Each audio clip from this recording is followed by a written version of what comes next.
Halo, assalamualaikum, selamat malam guys. Balik lagi sama gue Andang Suherman. Dan gue ini mau disclaimer dulu. Udah 1 bulan lamanya gue nggak ngoceh-ngoceh kayak gini. Dan gue rasa gue kangen banget gitu. Dan kebetulan gue kemarin ketemu Mas Reza, teman gue di kerjaan dulu. Ternyata dia buka toko furnitur. Dan gue diajak ke rumahnya dia. Dan gue dikasih satu barang yang menurut gue ini manfaat banget. Dan dia minta tolong dipromosiin di YouTube ya. Dan dengan senang hati gue langsung promosiin. Nanti linknya gue taruh di deskripsi ya guys. Dan kebetulan kemarin tuh gue dapet topik yang menarik dan menurut gue ini relate sama hidup gue, sama kebanyakan orang. Makanya bakal gue bahas, bakal kupas tuntas sedalam-dalamnya versinya gue tentunya guys. Jadi stay tune terus.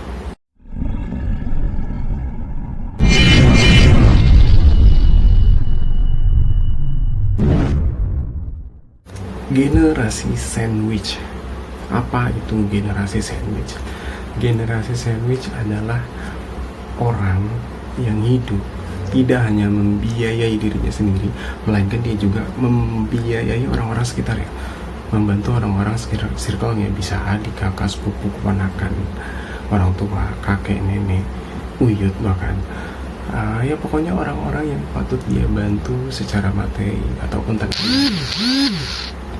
Dan kalau anak Jaksel bilang tuh breadwinner lah, entah apalah. Tapi gue bilang ya pejuang keluarga aja udah.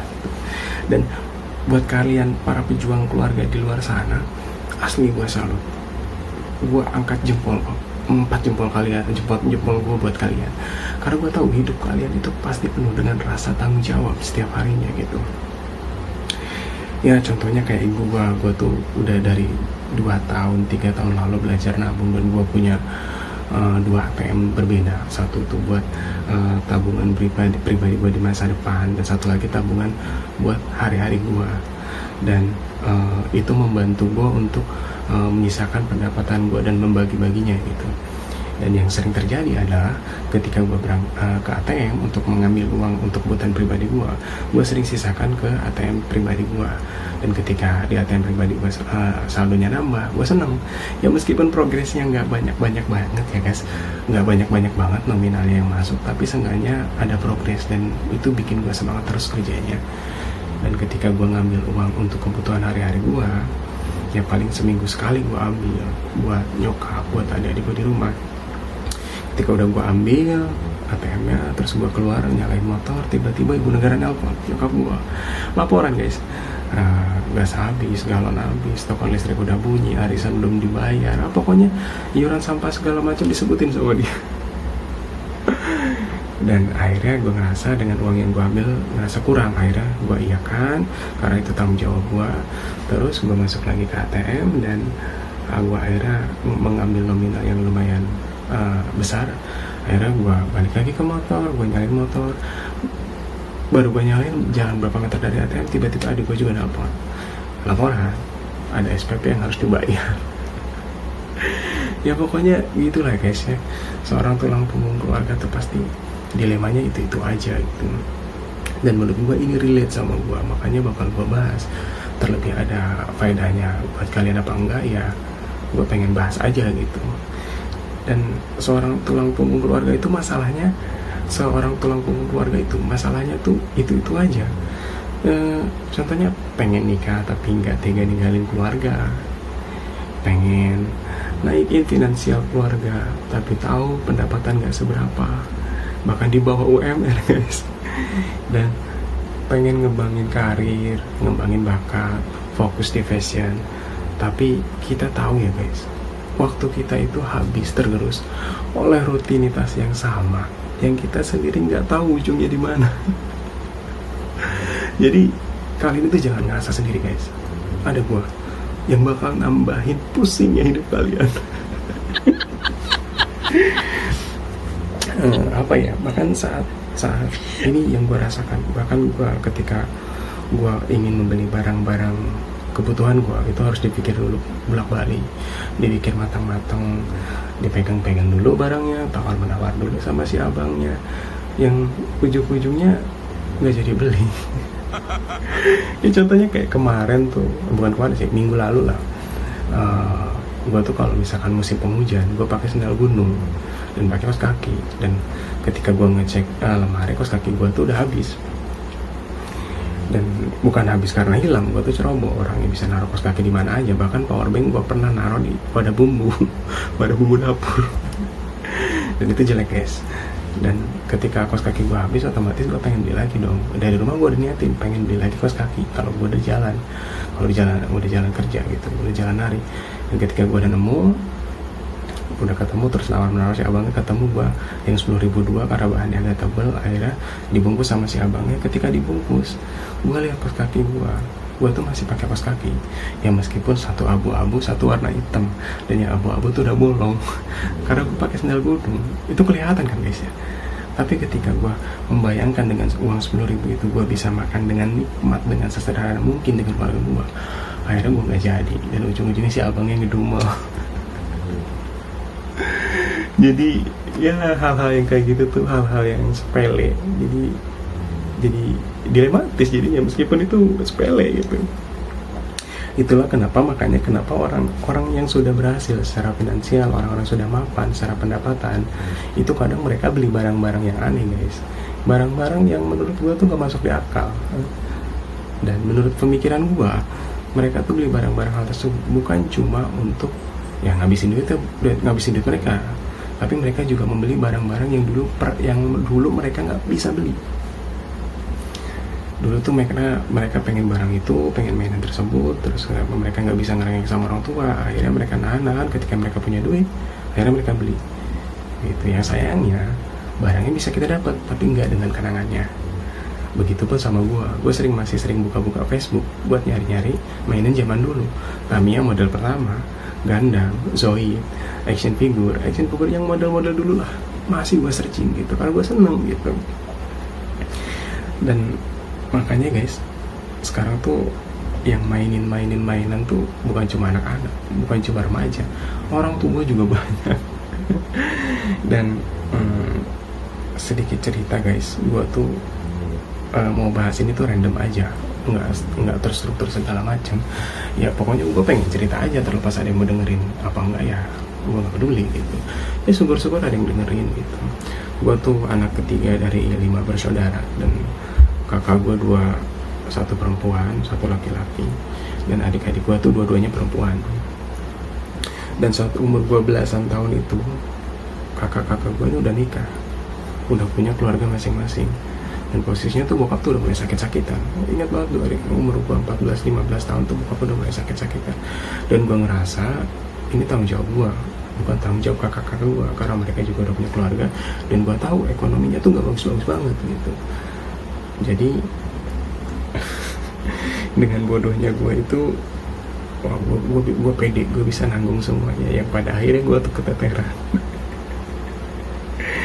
Bahkan gue sering ngedumel tuh sama nyokap tuh, kalau misalkan nyokap dikasih uang sama kakak gue, yang udah pada nikah, gue ngedumel sama nyokap, janganlah, mereka tuh udah punya keluarga masing-masing, jangan, minta ke aja. Yang bodohnya gue tuh gaji kerjaan gue juga gak bagus-bagus banget.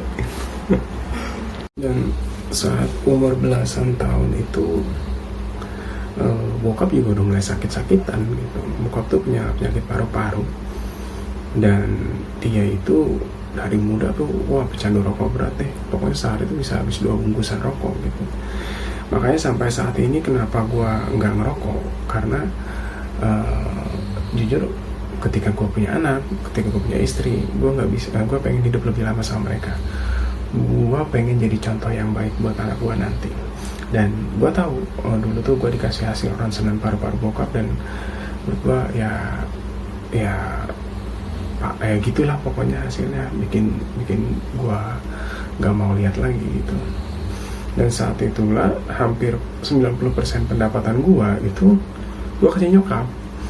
Dan karena nyokap itu orang dulu gitu, ketika dia punya uang pasti dia beliin emas gitu. Dan kadang emas itu terjual lagi untuk kebutuhan bokap gue ke rumah sakit, kalau nggak buat adik-adik gue biaya sekolah gitu. Makanya kadang kalau inget itu gue ngerasa kasihan juga gitu. Gue beliin dia barang, gue pakein dia apa yang dia pengen, tapi tiba-tiba kadang sebulan kemudian, 2 bulan kemudian itu akhirnya kejual lagi. Dan sedikit cerita ya guys, Nah, ini random aja, gue nggak terstruktur atau gimana, karena ini murni curhatan gue. Saat umur gue belasan tahun, kalau misalnya 14 tahun deh, saat gue tahu gue putus sekolah, karena dulu tuh gue sempat punya tempat tinggal dan nggak tahu gimana ceritanya, tanahnya dijual karena itu tanah warisan. Terus akhirnya bokap itu nyari tempat yang kosong yang bisa ditinggalin, dirawatin gitu. Jadi ya kalau dihitung-hitung gue 20 kali lebih dia pindah rumah. Kalau ketemu orang di kondangan atau di mana tuh, sini ya, oh iya apa kabar, kata gue, dan siapa gitu. Gimana lu sehat tuh? Terus oh iya alhamdulillah, lu siapa ya? Gitu. Dan jadi bokap itu kan 2 tahun pindah, setelah 2-3 tahun pindah, terus kan yang punya villanya ngerasa villanya udah bagus, sudah rapi, akhirnya bokap gue dikasih uang terus suruh pindah gitu. Ya hampir 20 kali lebih selama gue hidup tuh pindah-pindah rumah. Jadi gue salutnya sama nyokap sih, bisa segitu ngikutinnya bokap gue gitu, dan nggak bisa tuh luar biasa menurut gue. Dan saat gue umur belasan tahun tuh, karena gue sering dibully pas sekolah, karena gue naik angkot 2 kali, dan angkot yang pertama itu beda sekolah, jadi gue sendiri yang diangkot itu, sisanya tuh anak sekolahan lain, jadi jurusannya beda gitu. Dan akhirnya gue putus sekolah. Gue pernah diajak jualan soto sama tetangga gue jualan soto di daerah Matraman depan Depsos, dan kos-kosannya tuh di Kayu Manis seberang rel Jatinegara Pramuka. Dan gue tuh bangun jam 2 pagi, terus ngambil sepeda, terus nyebrang rel, ngambil barang-barang, terus balik lagi, masak, apa segala macam. Jam 5, setengah 6 tuh udah beres. Gue dorong gerobak ke Depsos, mulai jualan jam 7, orang-orang sarapan, terus pulang jam 5 sore. Jam 5 sore cuci piring segala macam, nyuci gerobak. Jam 7 istirahat, dan jam 2 pagi bangun lagi, terus gitu ritmenya. Dan kalian tahu gue dibayar berapa? Gue dibayar 100.000, bukan per hari, tapi per minggu. Dan ya saat itu gue seneng, karena gue begini rasanya gue dapat duit gitu, gue punya uang gitu. Terus gue pernah jualan, kalau gue pernah jualan pinggir jalan. Kalau daerah orang Betawi itu bilangnya jongko. Jongko itu dia bisa jualan apa aja. Ada kelapa muda, ada bakso, ada soto, saya ingat gue, ada es buah segala macam.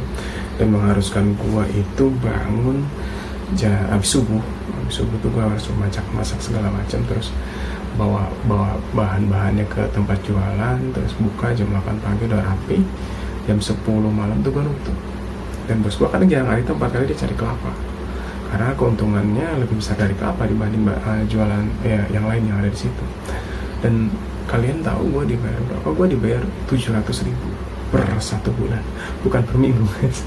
2012 2013 kalau nggak salah. Dan gue seneng karena ya gue nggak tahu uang segitu tuh gue bisa pakai segala macam. Ya mungkin sekarang tuh ya nggak bakal cukup lah gitu. Terus gue pernah kerja di studio musik, yang mana hampir setiap hari gue ketemu hampir seneng sih gitu. Tapi pada akhirnya saat itu bokap udah mulai sakit-sakitan gitu, dan gue digaji kalau nggak salah 1,3, dan itu bersih. Dan ketika mulai bokap udah sakit-sakitan, ya gue dilemanya antara gue kalau kerja tuh gue nggak bisa kontrol dia. Ya pokoknya banyak lah saat itu. Terus seingat gue pernah kerja di pengolahan emas, di pertambangan emas gitu, di daerah Lebuliang kesana, daerah apa gitu gue lupa. Dan itu tuh dapat uangnya lama banget guys, karena itu proses pengolahannya bisa 1 minggu lebih, bisa 10 harian gitu gak dapat uang. Terus saat itu bokap gue nanya gitu, gimana, betah nggak waktu gue kerja di pengolahan emas? Betah pak, kerjaannya enak, gini. Padahal ternyata bokap gue waktu udah pernah kerja di pengolahan emas juga, dan dia tahu kerjanya kayak gimana. Saat itu bokap datang ke tempat kerjaan gue, terus gue lagi main lumpur-lumpuran kayak kerbau gitu, lagi ngangkat lumpur dari kolamnya gitu. Saya gue dimaki-maki, dimarahin, dan suruh pulang. Karena gue sering banget bohongin orang tua, karena menurut gue kepahitan itu gak usah diceritain lah ya gitu. Yang perlu orang tua tahu, anaknya sehat, anaknya makan teratur, anaknya kerja, ya gitu aja gitu. Kadang gue sering bohongnya gitu. Gue ingat banget dulu kerja di PT, gue belum dapat kos-kosan, terus gue kerja di kantornya, gue tidur di kantornya, terus bapak gue nelpon, gimana, sehat? Alhamdulillah sehat. Gimana kerjaannya? Ya pak, mau makannya enak, catering, terus kos-kosannya enak, AC, terus pokoknya segala macam gue ceritain. Yang bikin bapak gue anteng gitu, yang pada kenyataannya gue tidur di lantai dan itu di gudang. Ya gitulah. Terus 2000, kalau nggak salah 2017 awal tuh bokap udah mulai sakit-sakitan, udah mulai ya sakitnya udah lumayan parah lah, keluar masuk terus rumah sakit. Terus yang mengharuskan gue tuh kadang gue punya simpanan tuh akhirnya kesana lagi, akhirnya gue punya simpanan akhirnya ketutup ke situ lagi. Dan bokap tuh sempat di masa-masa akhirnya tuh bokap tuh sempat dipasung guys, dipasung bukan pakai kayu ya, pakai apa, sarung gitu kalau nggak salah saya gitu. Dipasung karena brutal, karena membahayakan orang gitu. Dan sempat tetangga gue nyeletuk, udah bawa ke rumah sakit jiwa aja. Wah itu gue marah banget asli, sampai gue ajakin ribut. Karena gue ngerasa gue mampu buat nyehatin bokap gue lagi gitu. Gue ngerasa ini cuma sementara doang, nanti bokap gue sehat lagi. Ya mungkin karena bokap gue itu bisa seperti itu, bisa tiba-tiba sakit kayak gitu tuh mungkin tekanan hidup, terus mungkin ada masalah juga di keluarga yang nggak bisa gue ceritain gitu, karena ini menyangkut saudara-saudara gue. Terus sempat gue bingung bokap tuh kayak gimana, karena brutal banget.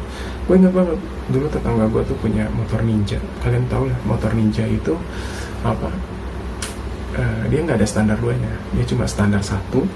Terus dia posisinya harus miring, harus pakai pedok gitu kan.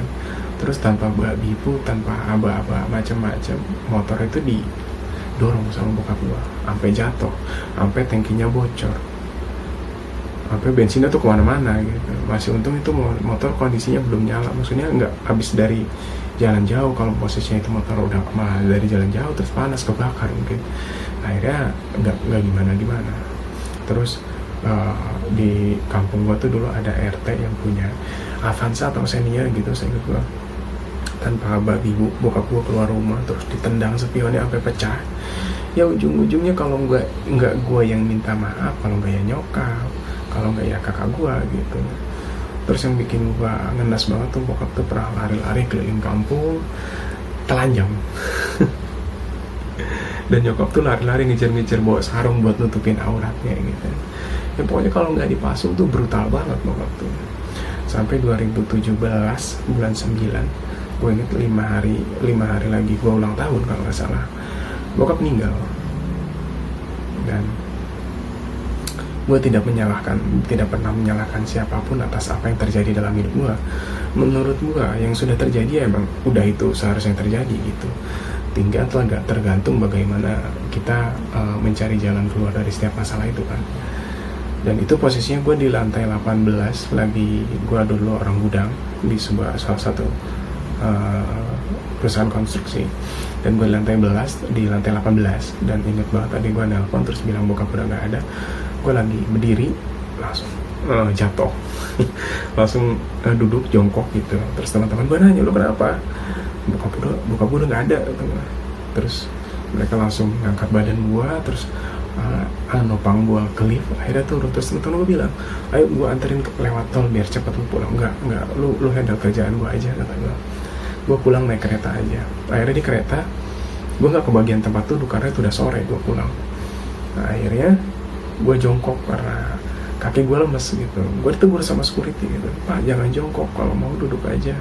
Terus gue tahu itu posisi tempat duduknya udah pada penuh gitu. Enggak pak, kaki saya lemes, saya mau pulang karena bokap saya meninggal, kata gue gitu. Terus yang lagi duduk itu denger gue. Akhirnya, ayo mas duduk aja, silakan sini, saya bentar lagi sampai. Oh alhamdulillah, makasih ya mas ya. Terus ya yang lain pada ngeliatin lah, kadang ngedenger gitu. Terus sampai rumah bokap tuh udah dikafanin. Gue nggak sempat mandiin, cuman alhamdulillah gue sempat ngajanin gitu. Sempat bisa ngajanin, sempat bisa nguburin. Ya alhamdulillah ya itu maghrib karena tinggal nunggu gue gitu. Apa ya?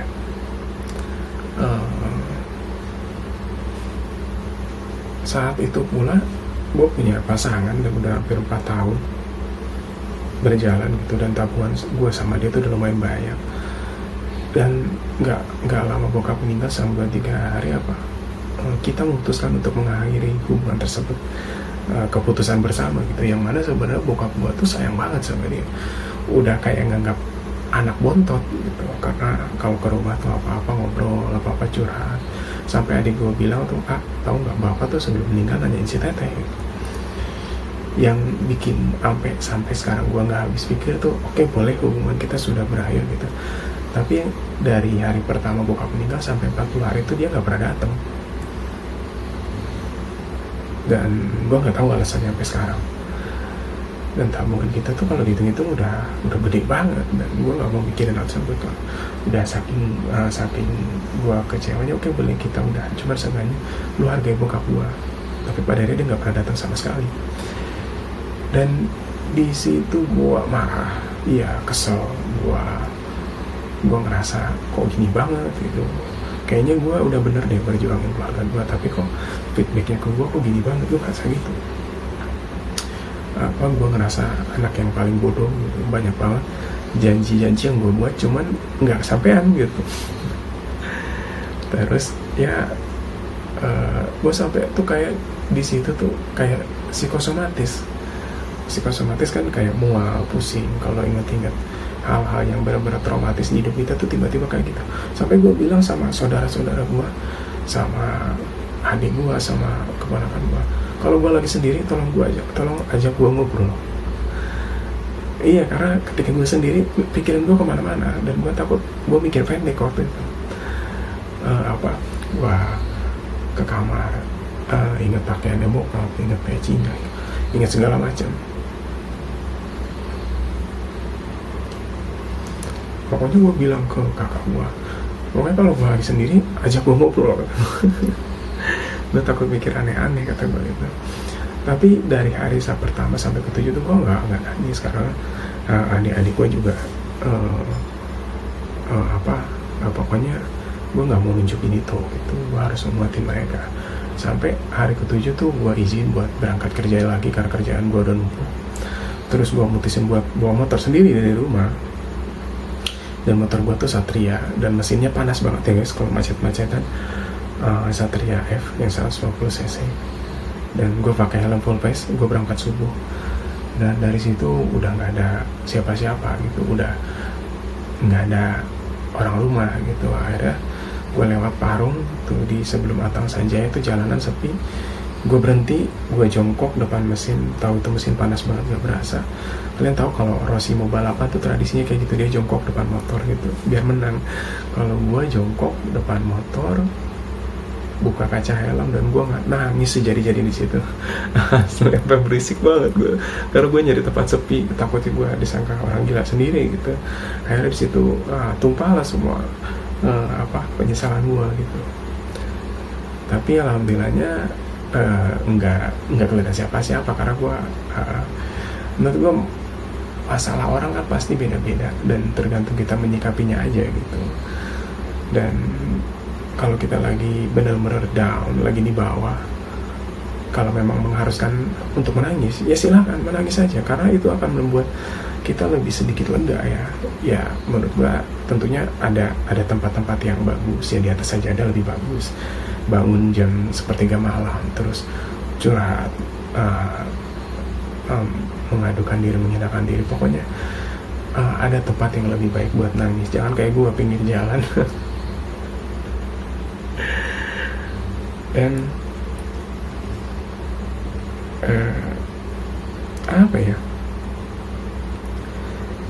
ya mungkin itu salah satu titik terendah dalam hidup gue ya guys, karena gue ngerasa saat itu bokap ninggalin gue yang posisinya udah sehat.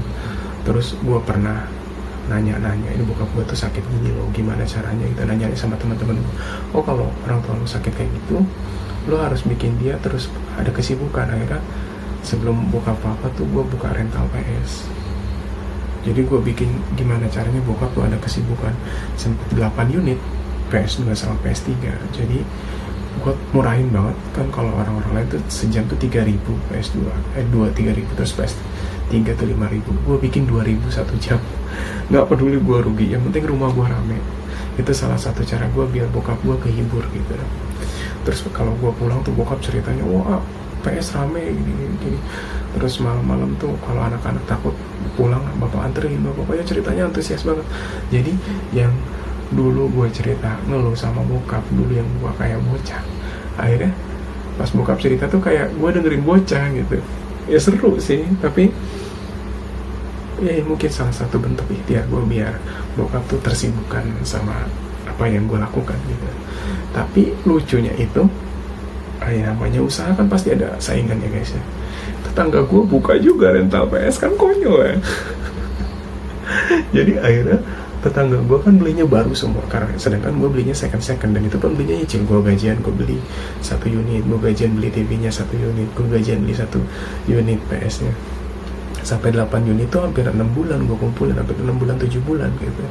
Tapi tetangga gue karena mungkin merasa rumah gue rame terus, nyokap gue jualan di situ, adik gue jagain rental, gantian sama bokap pulang sekolah, terus rental gue sepi. Karena tetangga gue ini unitnya baru semua gitu. Sedangkan gue second pasti ada aja trouble-nya. Dan pada akhirnya bokap kamu lagi. Dan ya sebelum 5 hari lagi gue ulang tahun ke 4 atau 25 gitu, ya bokap ada gitu. Meninggalkan penyesalan yang luar biasa sampai sekarang.